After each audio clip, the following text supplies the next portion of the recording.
회복의 기회를 주시는 하나님이란 제목으로 같이 본문을 중심으로 은혜를 나누기 원합니다. 좀 마이크가 조금 작지 않나요?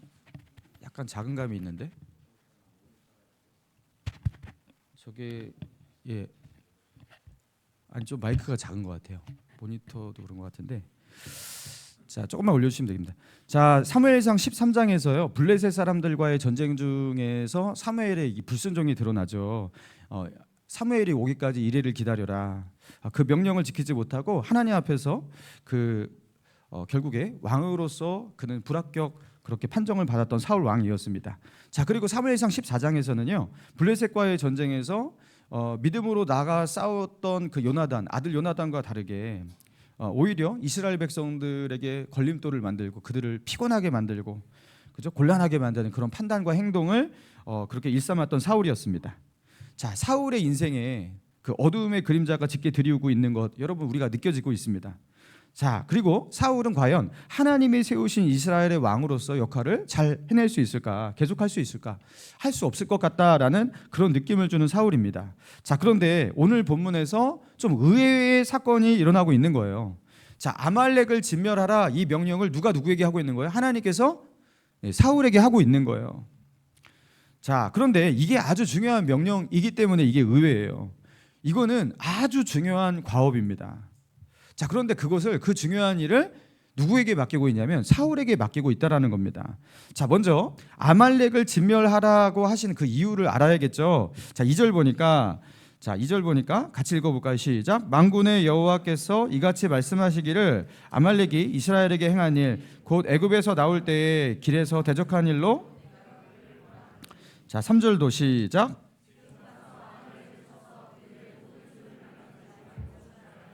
남녀와 소아와 젖먹는 아이와 우양과 낙타와 나귀를 죽이라 하셨나이다 하니.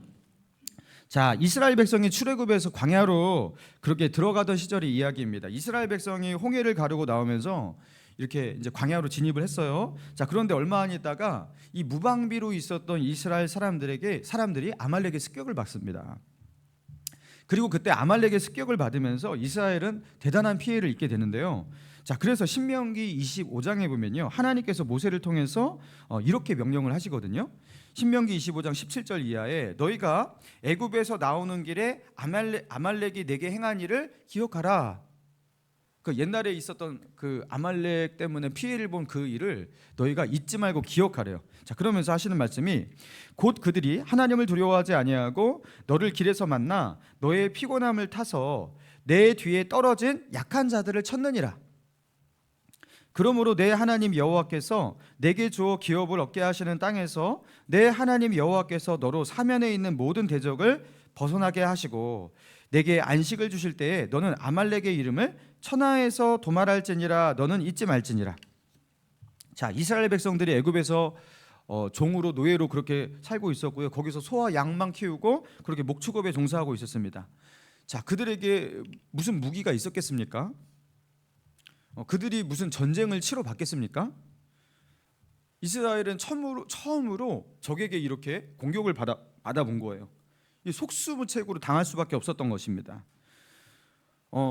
그리고 이스라엘 백성들이 그 애굽에서의 생활을 청산하고 이제 홍해를 건너 광야로 진입하면서 광야라는 새로운 환경에 그렇게 적응하고 또 광야에서 이렇게 텐트를 치고 또 그것을 걷고 이동하고 자 그러면서 매우 고단하고 피곤하고 지쳐 있는 상태일 것으로 보입니다. 자 그런데 당시에 아말렉이 그런 이스라엘의 약점을 노리고서 이스라엘 백성의 그 행진을 미처 따라가지 못하는 그래서 뒤에서 뒤처져서 따라가고 있는 그 약자들, 병든 자들, 노약자들 자 이런 어린아이들 이런 자들을 뒤에서 죽이고 약탈했다라는 거예요. 그러니까 이게 굉장히 지능적이죠. 왜 그 하이에나가 왜 이렇게 여러분 동물의 왕국 같은 거 보면은 하이에나가 그죠? 이렇게 약한 그 동물 무리에서 조금 이렇게 뒤처지고 이탈한 막 이런 것들 건드리듯이 그렇게 뒤에서 그렇게 물고 뜯는 거예요. 자 그러니까 그때 하나님께서 그 아말렉을 향해서 어떤 반응을 보이시냐면 마치 그 자기 자식을 건드리고 괴롭히고 학폭을 일삼았던 못된 그 일진 아이가 그 아이를 향해서 그 학폭을 당한 자식의 그 부모가 느끼는 그 감정 여러분 상상해 보세요. 그죠? 내 아이는 그것 때문에요 죽을 것 같은 고통을 느끼고 너무 큰 상처를 받았어요. 여러분 그때 어떻게 됩니까? 나는 결코 너를 용서하지 않겠어. 그죠? 그렇게 하지 않겠습니까? 너를 가만두지 않겠어. 그죠? 법이 너를 심판하지 않는다면 내가 평생 너를 대가를 치르게 만들 거야. 여러분 이런 분노가 올라오잖아요. 여러분 이런 느낌, 이런 마음으로 아말렉의 이름을 천하에서 도말하리라. 여러분 하나님의 이 분노가 느껴지십니까? 자, 그러면서 출애굽기 17장 16절에서는요 이렇게 말씀하세요. 가로되 여호와께서 맹세하시기를, 하나님께서 맹세를 하세요. 맹세하시기를 여호와가 아말렉으로 더불어 대대로 싸우리라 하셨다 하였더라. 하나님께서 맹세를 하시는데 나는 영원토록 대대로 나는 아말렉과는 영원토록 전쟁할 것이다. 그렇게 말씀하셨다는 거예요. 여러분 이게요 그 아말렉과의 그 이스라엘과의 이 사건, 여러분 이게 언제적 이야기냐면요 출애굽 때잖아요. 이게 대략 기원전 1500년입니다. BC 1500년대에 그때 정도에 일어난 사건입니다. 자, 그리고 오늘 본문에 나와 있는 이 사울왕 시대는 언제요? BC 1000년 정도 되는 시대입니다. 이게 몇 년 흘렀어요? 500년입니다. 여러분 500년이면 여러분 500년이면 어느 정도의 시간이죠? 호랑이 담배 씹던 시절, 여러분 그런 겁니다. 500년은. 그렇죠? 여러분 지금으로부터 500년 한번 생각해 보세요. 그렇죠? 그때 이제 이순신을 볼 수 있을까요? 여러분 이 정도 시간이 흐르면요 우리는 그거 다 지난 이야기인데, 여러분 우리가 아직도 그 임진왜란을 들먹이면서 죽어라 이 자식들아 하면서 일본하고 싸우고, 아직 지금은 안 그러잖아요. 그죠? 지금은 그죠? 70년 전, 그죠? 70년 전, 80년 전 그때 일제 강점기 때 있었던 그 사건, 그리고 그 이후에 해결되지 않은 그 많은 것들, 뭐 그런 것들 때문에 지금 앙금이 있는 거지 여러분 500년 전까지는 아니란 말이에요. 그죠? 만약에 그렇게 한다면 우리는 뭐 청나라, 명나라, 뭐 당나라 이거 다 들먹이면서 다 해야 돼요. 이거 어떻게 다 하냐고요, 이거를. 이거 500년 전 이야기입니다. 지금 이거. 여러분 그런데 이 정도 시간이 흐르면요, 야 이거 다 지난 이야기인데 하면서 이게 넘어갈 것 같은데 하나님은 그게 되지 않는 거예요. 하나님은 그게 되지 않아요. 하나님에게는 우리하고, 그러니까 이게 시간의 흐름 그 속에서 우리의 의식은 점점 희미해지고, 그죠? 그렇게 되는데 하나님에게는 5년이나 50년이나 500년이나 그게 큰 의미가 없는 거예요. 하나님은 한 번도 아말렉과 휴전을 선언한 적이 없고 마음 가운데 휴전을 가져본 적이 없으셨던 거예요. 하나님은 계속 아말렉과 전쟁 중이셨던 거예요. 그리고 아말렉과 싸움을 끝낼 생각이 없으셨던 거예요. 그리고 지금 이 500년 동안 아말렉을 어떻게 하지 못했던 이 500년의 시간이 지났는데, 이 500년 동안 이루지 못했던 그 일을 이제 와서 이루시겠다고 지금 말씀하고 계시는 거예요. 자, 그런데 지금에 와서 이런 일을, 이 중요한 이 500년의 수건 사업 아닙니까? 자, 그런데 이 일을 왜 사울왕에게 명령하고 있는가? 여러분 사울왕은요 이미 사무엘상 13장에서 하나님의 명령에 불순종한 전과가 있는 왕입니다. 여러분 한 번 불순종한 사람 여러분 두 번 안 하겠습니까? 여러분 그러잖아요. 사람은 고쳐 쓰는 게 아니라고 누가 그렇게 말을 하잖아요. 그죠? 여러분 한 번 이렇게 불순종한 사람 여러분 이거 다음엔 순종 잘 하겠습니까? 여러분 사울왕 다음에 누가 등장하죠? 다윗 왕이잖아요. 그럼 다윗 왕한테 시키면 되잖아요. 여러분 500년을 기다렸는데 30년 더 못 기다립니까? 30년도 안 기다려도 될지도 몰라요. 여러분 그런데 왜 이 500년의 수건의 이 과업을 왜 사울왕에게 그렇게 시키고 계신지, 여러분 이게 조금 의아스럽다라는 거예요. 마치 저는요 이 장면이, 야 니느웨로 가라, 니느웨로 가서 하나님의 진노가 그 땅 가운데 임할 것이라고, 하나님의 심판이 임할 것이라고 너는 그들에게 선포하라. 그 누구에게 이 명령을 하셨죠? 선지자 이름 누구죠? 요나. 근데 요나는 어디로 갔죠? 다시스 여러분. 근데 요나가 일로 가라 그랬는데 절로 갔던 게 이게 요나잖아요. 그죠? 그런 요나였는데 여러분 그 요나가 그 물고기 밥이 돼 갖고 거기서 막 뱃속에서 회개하고 막 그렇게 해갖고 이제 물고기가 토해내서 겨우 살았어요. 그죠? 저 같으면 너는 안 되겠다. 그죠? 호세아 선지자 이런 사람 시킵니다. 그 당시에 다른 선지자들 많았어요. 네가 가라. 그죠? 얘는 끌어내리고 얘를 시키면 되는 거예요. 그죠? 근데 하나님은 다시 그 요나를 시키십니다. 근데 요나를 시켜봤더니만 요나가 어떻게 하죠? 굉장히 성의가 없는 사명자가 됩니다. 거기서 회개를 선포하라니까 3일길의 그 니느웨 성읍을 하루길 가다가 그냥 끝내버려요. 그리고 다시 돌아와갖고 성읍 밖에 나가갖고 언제 멸망시키는지 보자 하면서 팔짱 끼고, 그죠? 하나님의 의도와 너무 다른, 그죠? 그리고서 그 땅에 이제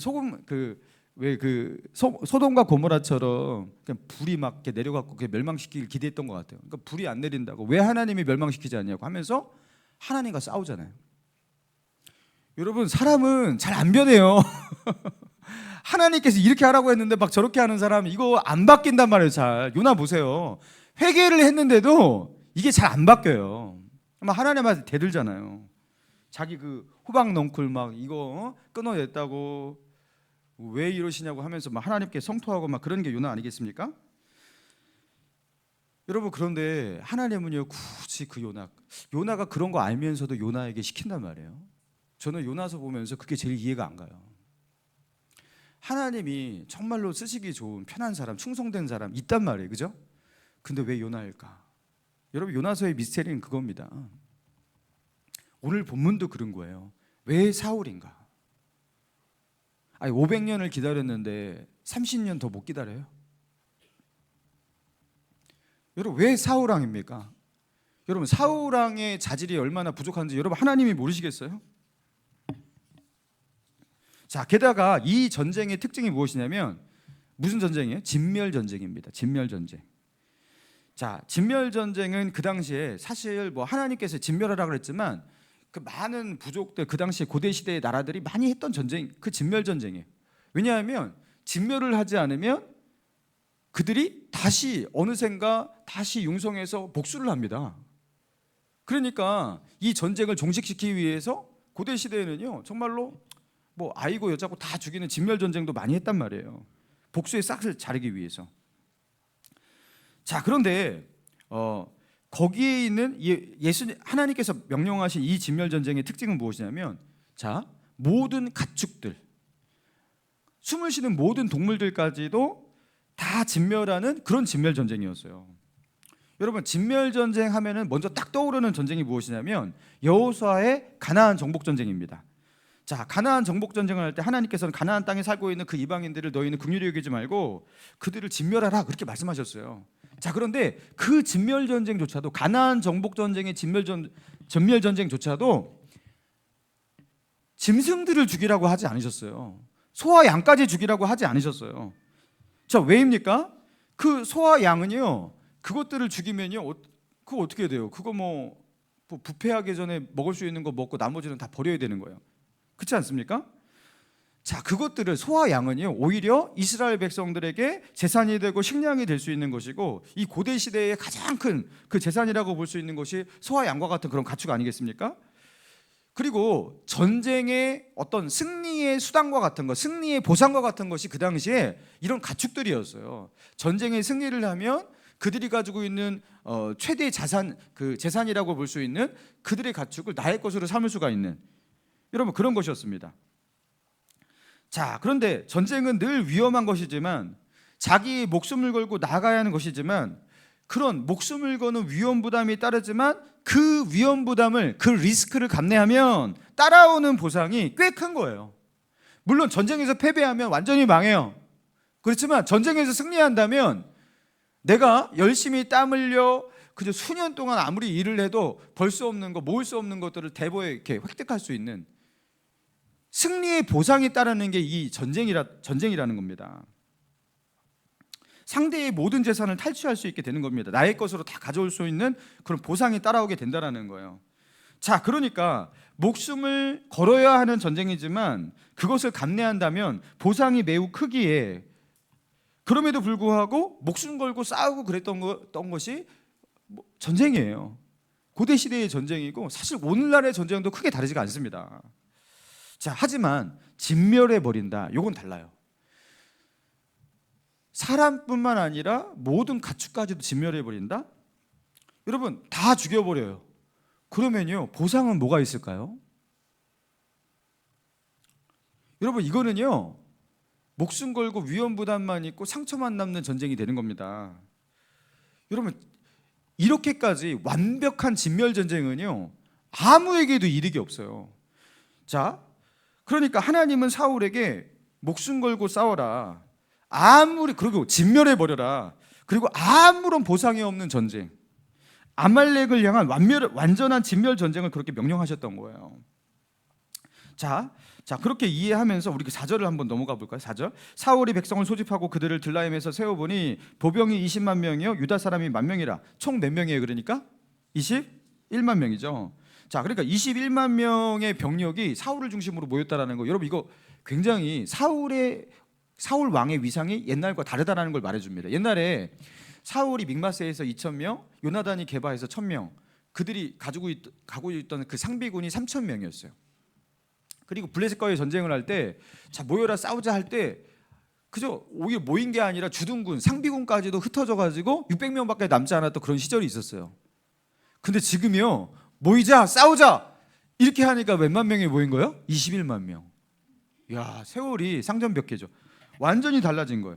그러니까 사울 왕의 중앙 집권적 그런 왕정이 무르익어 가고 있다라는 것을 말하고 있는 겁니다. 사울 왕을 중심으로 강력한 군사력을 보유하게 되었다라는 거예요. 자, 이제 좀 싸워볼 만한, 전쟁을 해도 좀 두렵지 않은 그런 전력을 갖춘 나라가 되었다라는 겁니다. 자, 그러면서 5절. 사울이 아말렉 성에 이르러 골짜기에 복병시키니라. 사울이 겐 사람에게 이르되 아말렉 사람 중에서 떠나가라, 그들과 함께 너희를 멸하게 될까 하노라. 이스라엘 모든 자손이 애굽에서 올라올 때에 너희가 그들을 선대하였느니라. 이에 겐 사람이 아말렉 사람 중에서 떠나니라. 자, 모세의 장인 이드로가 어디 출신이에서 미디안의 그 족속의 제사장이라고도 했지만 겐 족속이라고 표현되기도 합니다. 자, 그러니까 이 겐 족속 이들은요, 그 모세의 장인과 모세의 장인의 그 같은 그런 족속인 거예요. 그리고 이 겐 족속은 광야에서 이스라엘과 만나면서 이스라엘과 친분을 갖게 되고 광야에서 그 광야를 처음 겪어보는 이스라엘 사람들의 안내자가 되었던 것으로 보입니다. 자, 그러니까 광야에서 이스라엘에게 은혜를 베풀었던 그 겐 족속. 자, 그게 500년 전 이야기예요. 자, 500년 전 이스라엘에게 베푼 그 은혜도 잊지 않아요. 그래서 그들로 하여금 피하라고. 자, 그들을 피하라고 하면서 어떻게 보면은요, 그 아말렉을 향한 그 공격이 그 비밀리에 이렇게 전해져야 되는데 이것이 다 이렇게 누설될 수가 있어요. 그럼에도 불구하고 그 겐 족속을 살리기 위해서 겐 족속에게 그렇게 피하라고 그렇게 말을 합니다. 진영에서, 아말렉의 진영에서 멀리 떠나라고. 자, 그러면서 7절. 사울이 하윌라에서부터 애굽 왕 술에 이르기까지 아말렉 사람을 치고 아말렉 사람의 왕 아각을 사로잡고 칼날로 그의 모든 백성을 진멸하였으되. 자, 아말렉 사람 왕 누구를 사로잡았다고요? 여러분, 이 아각, 자, 애굽의 왕을요 보통 뭐라고 불러요? 바로라고 부르죠. 자, 아말렉 사람의 왕을 보통 아각이라고 부릅니다. 아각이라고 부릅니다. 자, 그리고 이 아각이라는 단어를 여러분 기억해 두일 게 뭐냐면 에스더서에 보면요, 함무다다의 아들 그 아각 사람이죠. 아각 사람 이름 누구예요? 하만이잖아요. 하만. 그 하만이 어떻게 합니까? 유다 사람 모르드게를 괘씸하게 여기고 못마땅해 여겨서 그죠, 모르드게만 죽일 것이 아니라 모르드게 모든 족속 이스라엘 사람들을 다 죽여야겠다. 여러분, 그게요 아각 사람이에요. 아말렉 사람인 거예요. 그죠? 이때 진멸하지 못한 그죠? 그 아각 사람, 아말렉 사람이 남아서 나중에 이스라엘을 진멸하려고 합니다. 여러분, 이게요 아말렉과의 전쟁은요 이렇게 역사 속에서 계속해서 이어지고 있는 거예요. 자, 이 아말렉의 왕 아각을요 사로잡으라고 하지 않았어요. 그들을 죽이라고 했어요. 자, 그런데 어떻게 합니까? 사로잡아 옵니다. 왜 사로잡아 왔을까? 사울 왕의 의도가 뭐였을까? 자, 내가 이 아말렉의 왕을 사로잡아 왔다. 이스라엘 백성 앞에 내세우고 디스플레이 하려고 하는 거예요. 내가 이 왕을 사로잡아 왔다. 이렇게 백성 앞에 자랑하려고 하는 거예요. 자기의 공을 드러내려고 하는 거예요. 하나님의 명령을 순종하는 것에 집중하지 않고 다른 거에 조금 이렇게 생각이 있는 거예요. 자, 그리고 9절 같이 읽습니다. 시작. 사울과 백성이 아각과 그 양과 소 가장 좋은 것 또는 기름진 것과 가치 없고 하찮은 것은 진멸하니. 자, 진멸하는 것은요, 여기서 진멸이라는 것은 다 죽이라는 거예요. 근데 이것저것 가리고 나누고 그죠? 선별하고 있어요. 진멸하라고 했더니만 선별하고 있어요. 가려내고 있어요. 뭐가 괜찮은가, 뭐가 가치 있나 다 가져가기엔 그렇고 눈치 보이고 여기서 뭘 가져갈까 이러면서 선별을 했던 겁니다. 자, 그러니까 10절 보니까 여호와의 말씀이 사무엘에게 임하니라 이르시되 내가 사울을 왕으로 세운 것을 무엇하노니? 후회하노니 그가 돌이켜서 나를 따르지 아니하며 내 명령을 행하지 아니하였음이라 하신지라. 사무엘이 근심하여 온 밤을 여호와께 부르짖으니라. 자, 하나님은 사무엘에게 나타나서 내가 사울을 왕을 세운 것을 후회한다. 여러분, 하나님은 후회하실 수 있는 하나님 맞나요? 여러분, 이거 어떻게 해석해야 되죠? 하나님께서 야, 내가 진짜 후회스럽다. 내가 그때 나의 미스테이크야. 내가 잘못된 선택이었어. 내가 그런 결정을 하는 게 아니었어. 내가 왜 그러지? 하나님께서 진짜 이렇게 하시나요? 안 할 것 같잖아요, 그죠? 하나님은 후회가 없으신 하나님인데, 그죠? 하나님께서 만약에 이렇게 막 후회하고 한숨 쉬시고 잘못했어, 또 실수했네, 뭐 이렇게 하면 우리 불안해서 뭐 어떻게 삽니까, 그죠?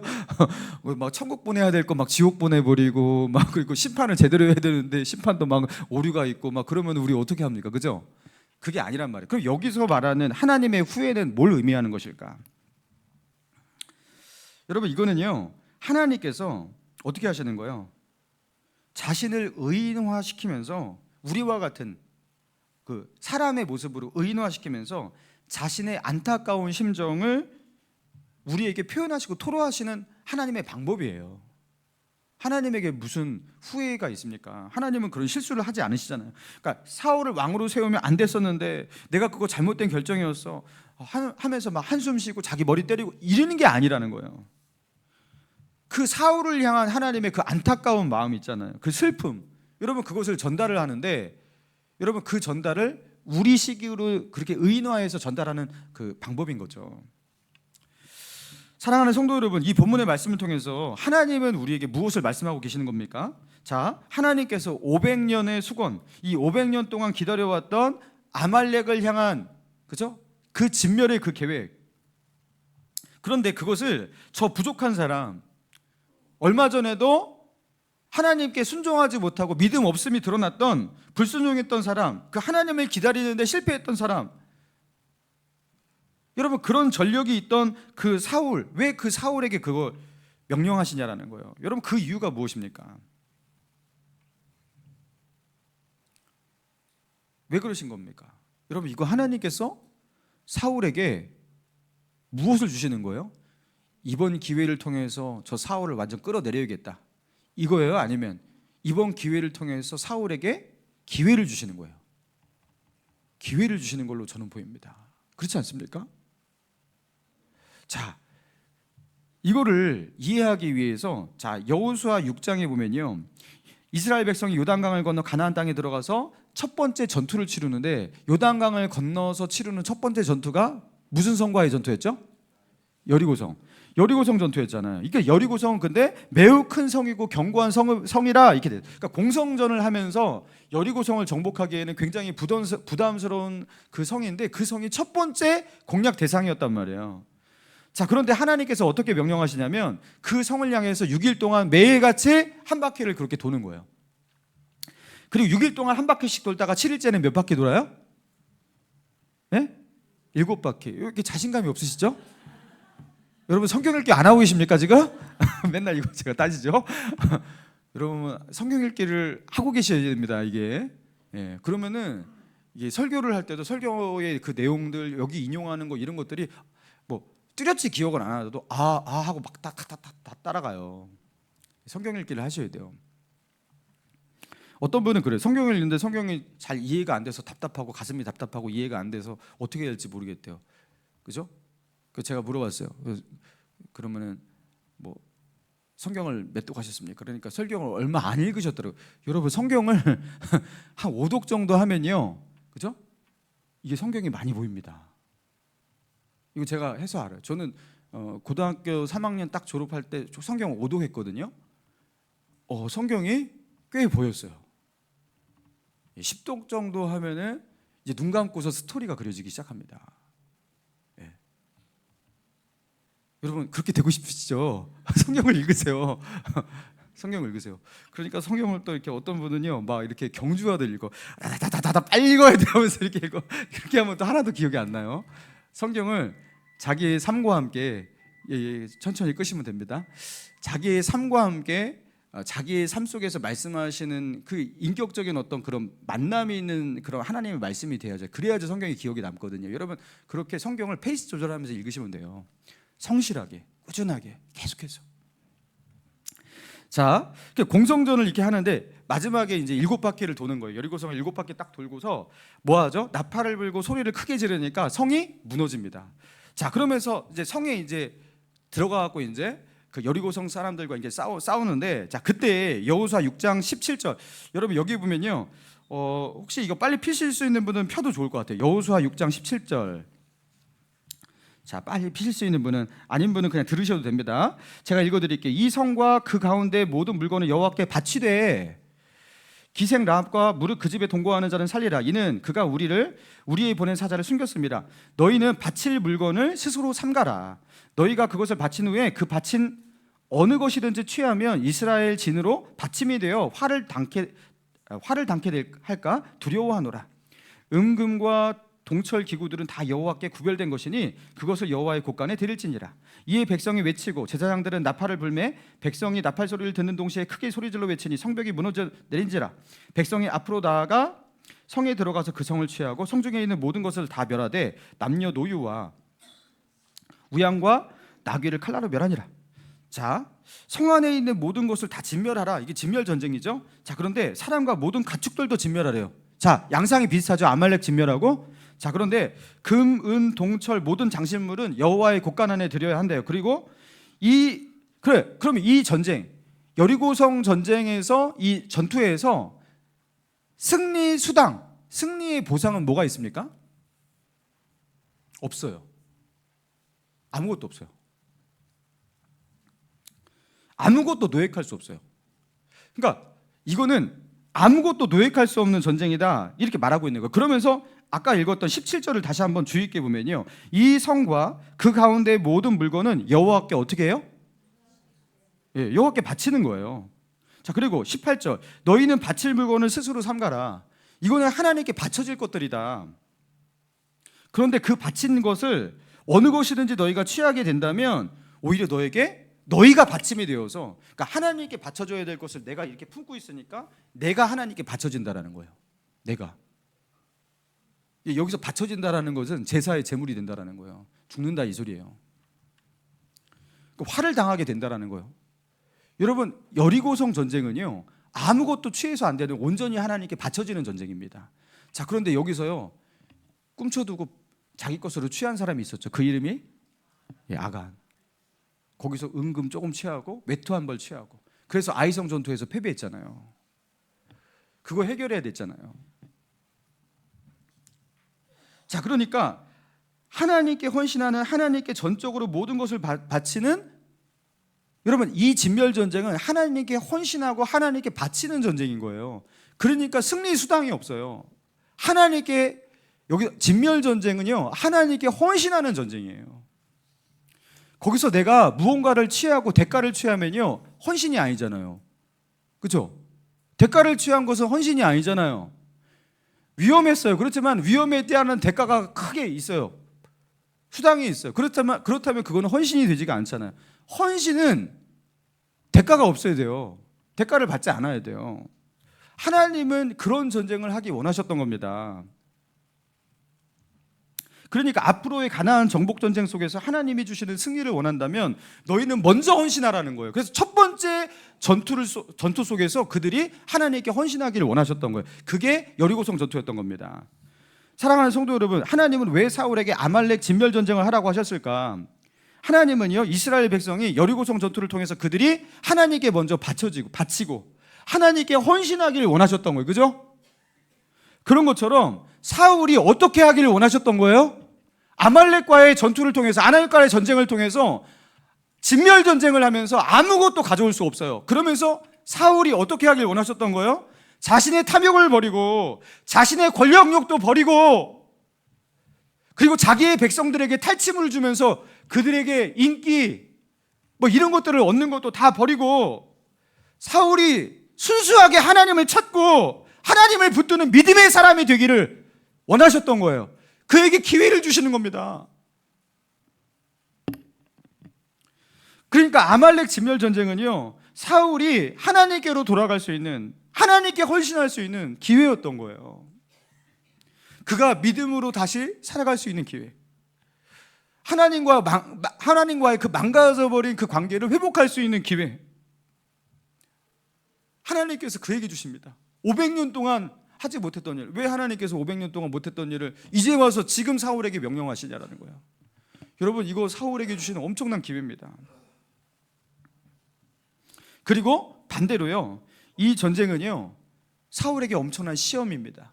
유혹입니다. 그에게 꽤 많은 군사들이 있잖아요.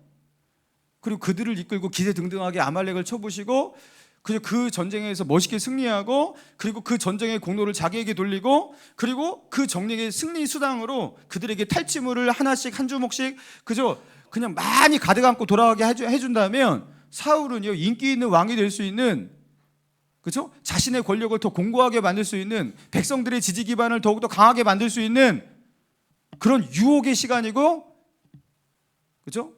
그런 시련의 시간이 될 수도 있는 거예요. 이게요, 하나님과 굉장히 가까워지고 헌신할 수 있는 기회이기도 하지만, 그죠? 이것은 하나님 앞에서 영적인 큰 시험이 되고 유혹이 되기도 하는 거예요. 이거는 갈림길입니다. 이거는 이 시험을 통과하면 훨씬 더 영적으로 높은 단계로 올라가 하나님께로 나아갈 수도 있고, 아니면 여기서 나락으로 떨어져 밑바닥을 길 수도 있고. 여러분, 이 갈림길입니다. 사랑하는 성도 여러분, 우리 앞에도요, 아말렉 진멸 전쟁과 같은 그런 싸움들이 우리 앞에도 있다라는 거예요. 그것을 통해서 하나님께 더 헌신하고 나를 드릴 수 있는, 하나님께로 더 가까이 나아갈 수 있는, 그러나 만약에 그 일에 실패한다면, 그것을 떨쳐내지 못한다면 나의 탐욕과 나의 욕망, 나의 욕심을 더 채우면서 나는 하나님과 멀어진 세속적인 사람으로 그렇게 전락할 수 있는, 여러분, 그 갈림길과 같은, 여러분, 그 문제들이 우리 앞에 있지 않습니까? 여러분, 그 문제가 우리 앞에 있잖아요. 그게 바로 아말렉 진멸 전쟁과 같은 거예요.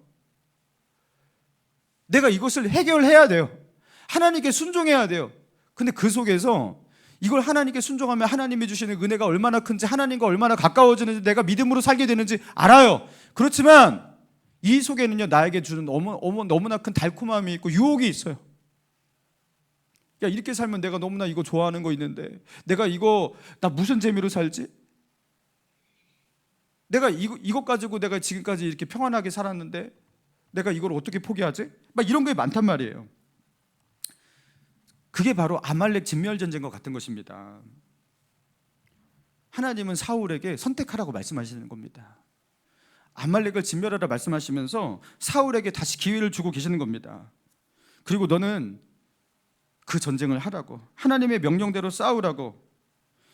우리가 믿음으로 싸우길 원하시고, 우리가 잠시 곁길로 방황하고 그렇게 자로나 우러나 그렇게 치우칠지 모르겠지만 다시 우리가 그 주님을 따르고 하나님의 길을 택하고 신앙의 길로 선회하기를 하나님은 바라시는 거예요. 너는 탐욕을 따르지 말고 이제 하나님께 진짜 헌신하라는 거예요.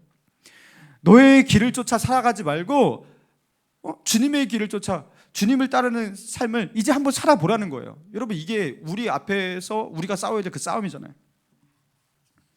여러분, 그래서 우리의 삶에는요, 이 엄청난 유혹거리가 있다라는 것, 끊기 힘든, 뿌리치기 힘든 어떤 죄악된 어떤 삶의 습관이라든가 무엇이 있다라는 것, 여러분, 그것은 무엇을 의미합니까? 하나님께 헌신할 수 있는 기회가 있는 겁니다. 내가 하나님과의 관계를 이전보다 더 온전히 붙들 수 있고, 그리고 하나님과의 관계를 회복할 수 있는, 여러분, 기회가 내 앞에 있다는 것을 말하는 겁니다. 아말렉은 기회이기도 하면서 큰 시험이기도 해요. 제가 예전에 말씀드린 적이 있었는데, 제가 20대 때 스타크래프트라는 게임에 중독이 됐었어요. 고수의 반열에 오른 적이 있었습니다. 교회에서도 아무도 저를 이기지 못했습니다. 저는 또 한 번 하면 굉장히 성실하기 때문에 아무리 하기 싫어도 연습합니다. 진짜예요. 저 그런 습성이 있어요. 2시간, 3시간씩 매일같이 연습하고 전략을 분석하고 그렇게 하면서 하는 거예요. 그 당시에는 사실 그런데 그렇게 하는 사람들이 꽤 많았고, 젊은이들이 그 당시에 문화와 같은 것이었어요. 아시죠? 30대, 40대 동시대를 살았던 분들이 많아갖고 그 당시에 그 분위기를 아셨을 거예요. 자, 그런데 제가요, 그렇다고 제가 공부를 안 한 것도 아니고 신앙생활을 게을리한 거 아닙니다. 다 할 거 다 했습니다. 자, 그런데 어느 날부터 이상하게 예배를 드리는데 마음이 답답해지기 시작하고, 기도를 하는데 기도가 안 되기 시작했어요. 그래갖고 설마 그건 아니겠지. 하나님은 문화도 아시고, 하나님은 나에게 이 세상에 주신 많은 것들을 다 하라고 하시는데, 요새 이렇게 대중문화와 같은 이런 것까지도 괜히 하지 말라고 하시면서 금욕적으로 살라고 하시는 것은 설마 아니겠지요 하는데, 이상하게 그런 것 같은 거예요. 설마 하다가 나중에 화가 나는 거예요. 하나님, 문화생활 모르십니까? 제가 그래서 문화생활 모르십니까? 그럼 저는 맨날 성경만 봅니까? 제가 뭐 나쁜 짓을 했습니까? 제가 그랬어요. 근데요, 계속 답답해요. 마음이 답답해요. 여러분, 이게 성령의 역사잖아요. 그래서 안 합니다. 그래서 제가 CD, 그 당시에 이제 블루드워 뭐 오리지널 뭐 이런 CD가 2개 있는데, 2개 다 합치면 한 7만 원이에요. 가위로 잘랐어요. 울었습니다. 그 당시 대학생이 그 7만 원 되게 비쌌어요. 울면서 그걸 잘랐어요. 다시 샀어요. 또 했어. 다시 울면서 또 잘랐어요. 그리고서 끊었어요.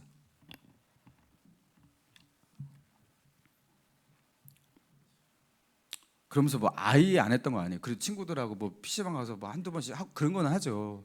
근데 이제 제 삶 속에서 그렇게 중독적으로 하는 일을 완전히 끊어냈어요. 자, 그렇게 해서 시간이 확보됐고, 뭐 공부를 더 하게 됐고, 성경을 더 읽게 됐고, 뭐 그런 것들도 있겠지만, 제 영이 달라지는 거예요. 제 예배가 달라지고, 여러분, 하나님과의 관계의 차원이 달라져요. 여러분, 왜 그것 가지고 그게 무슨 상관이 있을까요? 헌신이기 때문에 그래요. 이게 아말렉 전쟁인 거예요. 제 욕망을 쫓아 살아가고 제 쾌락을 쫓아 살아가는 그 부분에 대해서 제가요, 하나님께 바친 거예요. 제가 주님을 쫓겠습니다 하면서 하나님께 바친 거예요. 그러니까 그게 헌신이 된 거예요. 여러분, 헌신을 하면요, 신앙이 다른 차원으로 넘어갑니다. 여러분, 이게요, 아말렉 전쟁이에요. 사울에게 명령하신 진멸 전쟁은요, 사울에게 인간적으로 볼 때 이거는 어떠한 이득도 없었어요. 백성들의 인기를 챙길 수도 없고요, 뭐 자기 재산을 늘릴 수 있는 것도 아니고요, 목숨만 이 담보 걸고서 위험을 감내해야 하는 어떠한 이득도 없는 그런 전쟁이었습니다. 그런데 하나님은 말씀하십니다. 이 전쟁에 순종한다면, 내가 순종하며 나아간다면 너는 나와 다른 관계의 차원으로 나아가게 될 것이다. 너는 아무것도 이 땅에서 얻게 되지 않지만 너는 나를 얻게 될 것이다. 여러분, 얻는 것이 없는 전쟁 맞습니까? 여러분, 하나님을 얻는다면 여러분, 그게 소득이 없는 전쟁 맞습니까? 여러분, 다 얻는다 해도 하나님이 잃어버리면 아무것도 얻지 못한 거잖아요. 그죠? 다 잃어버린 거잖아요. 그죠? 모든 것을 잃어버린다 해도 하나님을 얻게 된다면 그는 모든 것을 가진 사람이 되는 거잖아요. 여러분, 하나님을 얻기 위해서 이 헌신이 필요하다라는 거예요. 제가 금요일, 오늘 이번 주에도 금요 심야기도 때 이렇게 나와서 이렇게 성도들을 바라보는데 그런 생각이 드는 거예요. 아니 여기서 뭐 돈 주는 것도 아니고 먹을 거 주는 것도 아니고 뭐 사람들이 금요철에 온다고 막 칭찬하고 뭐 알아줍니까? 그렇지 않잖아요, 그죠? 아 그러니까 맞구나. 목감신일교에서는 이렇게 기도에 나오는 게 당연하지. 뭐 하면서 이렇게 나오는 거예요, 여러분. 그런데 이렇게 기도에 이렇게 오시고 시간 쓰고 체력 쓰고 차에 기름 쓰고 여러분 불타는 금요일도 다 날려버리고, 그죠? 그렇게 하시면서 이 금요 기도에 이렇게 오신단 말이에요. 보상이 뭐가 있죠? 없습니다. 보상은 없습니다. 세상적으로 볼 때요, 보상은 제로예요. 여러분 이게 헌신입니다. 아무런 인간적인 보상이 따르지 않는데 순종하는 것, 여러분 그게 헌신이에요. 이런 헌신의 보상은 무엇이냐면 하나님과의 관계를 얻는 것입니다. 어떤 분은 그래요. 나는 헌신했는데도 하나님과의 영적으로 나는 그대로인 것 같다고, 발전이 없는 것 같다고. 자기 눈에 안 보여서 그렇지 발전을 하고 있는 겁니다. 발전을 그게 하고 있는 겁니다. 그거 안 하시면은 안 되는 겁니다. 여러분 헌신에는요, 하나님과의 관계의 다른 차원으로 진입하는 하나님의 은혜가 있어요. 여러분 자신의 헌신을요 헛되게 보지 마시기 바랍니다. 그렇다고 막 헌신을 자랑할 필요도 없고요. 여러분 그 헌신은 굉장히 귀한 거예요. 여러분 주의를 온전하게 지키는 것도 헌신이에요. 그렇죠? 이 주일 하나님의 것입니다. 여러분 보상이 무엇입니까? 돈이 한 푼이라도 떨어집니까? 아무것도 없어요, 그죠? 자, 그런데 그게 진멸전쟁과 같은 헌신이고, 그리고 그 헌신 속에서 어떻게 되는 거예요? 우리의 신앙이, 우리는 하나님을 얻게 되는 겁니다. 우리가 신앙생활을 하면서도 하나님과의 관계에 진전을 하지 못하고 항상 그대로 머무르고 있는 분, 여러분 왜 그럴까요? 대가 없는 헌신의 묘미를 알지 못해서 그래요. 그리고 대가 없는 그 헌신의 즐거움을 알지 못해서 그래요. 여러분 사람 눈치 보지 마시기 바랍니다. 하나님과의 관계 외에 다른 것을 여기서 얻으려고 하지 마시기 바랍니다. 하나님은 사울에게 이 아말렉 진면 전쟁을 통해서 그가 순수하게 하나님께 헌신하기를 기대하셨던 거예요. 그리고 그것을 통해서, 그 순종을 통해서 사울은 아마 그가 온전히 헌신했으면, 온전히 순종했으면 그는요 완전 달라졌을 거예요. 그리고 하나님께서 하나님과의 관계가 새로운 차원으로 나아가면서 그가 이전에 알지 못했던 그런 즐거움과 그 기쁨과 그 영적인 가치가 무엇인지도 깨닫게 되는 그런 은혜로 진입했을 거예요, 분명히. 여러분 아무런 대가 없는 그런 희생과 봉사와 그런 경건들, 그 누가 알아주는 것도 아니고 칭찬해 주는 것도 아니고 뭐 내가 자랑할 것도 아니고, 그럼에도 불구하고 내가 주님께 드리는 그 경건, 여러분 그 헌신, 여러분 그 진짜 헌신 있잖아요.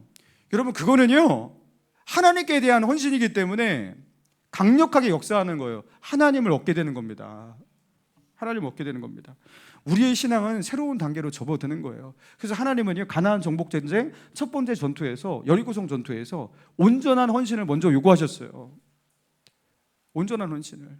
그래야지 그 다음을 싸워 나갈 수 있었던 거예요. 여러분 그런 헌신을 통해서 우리는요 이 땅의 것, 이 땅에 보여주는 많은 대가들, 보상들, 즐거움들 그거 없다 하더라도 나는 하나님이 있으면 되네, 하나님이 있으니까 되네, 이런 믿음의 담대함을 얻게 되는 그런 체험을 가지게 되는 거죠. 하나님은 500년 동안 기다렸던 일 사울에게 먼저 시키십니다. 사울에게 기회를 주신 거예요. 그가 다시 하나님께 헌신하고 하나님께 나아올 수 있는 기회를 주셨어요. 하나님과의 관계를 회복시킬 수 있는 기회, 그걸 주셨어요. 하나님은 사울을 포기하지 않으셨어요.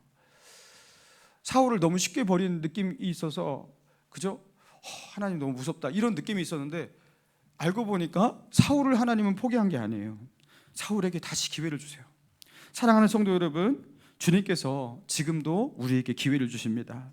우리 앞에 헌신의 기회를 주시고 순종의 기회를 주십니다. 우리는 이전에 그것에 실패했지만, 그 속에서 때로는 하나님을 실망시켜 드렸지만 다시 우리에게 기회를 주십니다.